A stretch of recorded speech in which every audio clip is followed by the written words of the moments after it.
Special operation group એટલે કે SOG પોલીસની ટીમ નાસ્તા ફરતા આરોપીને ઝડપી પાડવા મેદાને છે।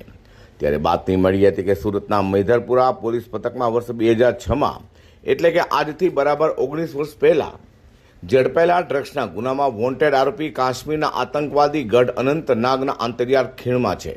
જે માહિતીના આધારે સુરત એસઓજી પોલીસની ટીમે મિશન કાશ્મીર શરૂ કર્યું હતું। સુરતથી 1800 કિલોમીટર દૂર પ્રવાસ કરી જમ્મુ કાશ્મીરના અનંતનાગ જિલ્લાના બીજબેરા ખાતે એસઓજી પોલીસની ટીમ પહોંચી હતી। હત્યાના વિસ્તારથી વાકેફ થયા હતા।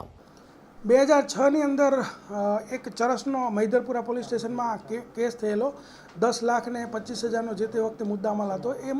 એની અંદર એક નાસ્તો ફરતો જે આરોપી છે નિસાર અહેમદ દાર કે જે તુલકાન ગામ અને અનંતનાગની અંદર રહેતો હતો અને ત્યારથી વોન્ટેડ છેલ્લા 19 વર્ષથી એ વોન્ટેડ હતો। તો અમારા એસઓજીની ટીમને અમારા હેડ કોન્સ્ટેબલ રામજીભાઈને બાતમી મળી કે ત્યાં આનું લોકેશન છે ને મળી શકે એમ છે। એટલે એમણે ઉચ્ચ અધિકારીઓની પરવાનગી લઈ અને સેન્સિટિવ વિસ્તાર હોય અને લેખિત પરવાનગીઓ આપવામાં આવેલ। ત્યારબાદ તેઓ ત્યાં અનંતનાગ પહોંચ્યા।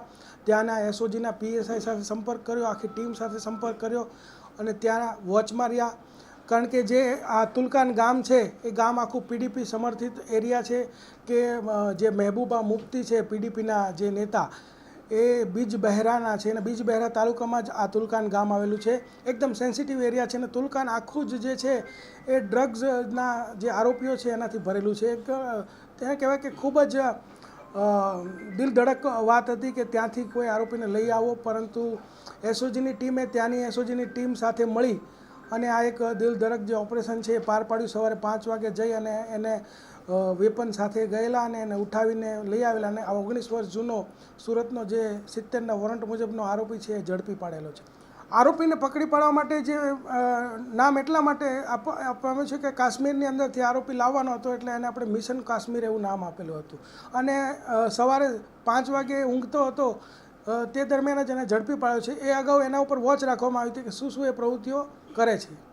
સર, કલમ 370 હટાવ્યા બાદ ગુજરાતમાં પહેલો કેસ કહી શકાય છે ત્યાંથી આરોપી પકડ્યો। કલમ 370 હટાવ્યા બાદ અત્યારે અમારી ટીમને હમણાં જ એની માહિતી મળી કે આ એક આરોપી અહીંયા 19 વર્ષથી વોન્ટેડ છે અને માનનીય આપણા ડીજી સાહેબે તથા માનનીય સીપી સાહેબે પણ એક ડ્રાઈવ આપેલી છે કે જૂના જે નાસ્તા ફરતા આરોપીઓ વર્ષોથી જે વોન્ટેડ છે એને પકડવાની પણ અભિયાન ચાલુ છે। એના અંતર્ગત આને પકડવામાં આવેલ છે।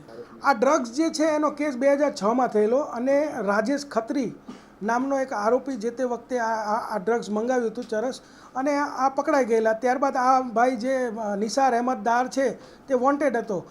જ્યારે રાજેશ ખત્રી જે મંગાવનારો હતો એ ઝડપાઈ ગયો હતો। ત્યારબાદ એણે સજા ભોગવીને છૂટ્યા બાદ ફરીથી એણે ડ્રગ્સનો ધંધો ચાલુ કર્યો હતો। ત્યારબાદ ફરીથી એસઓજીએ 2017માં એને પકડ્યો અને એ જે એસઓજીએ કેસ કર્યો એમાં પણ એને 15 વર્ષની સજા થયેલ છે।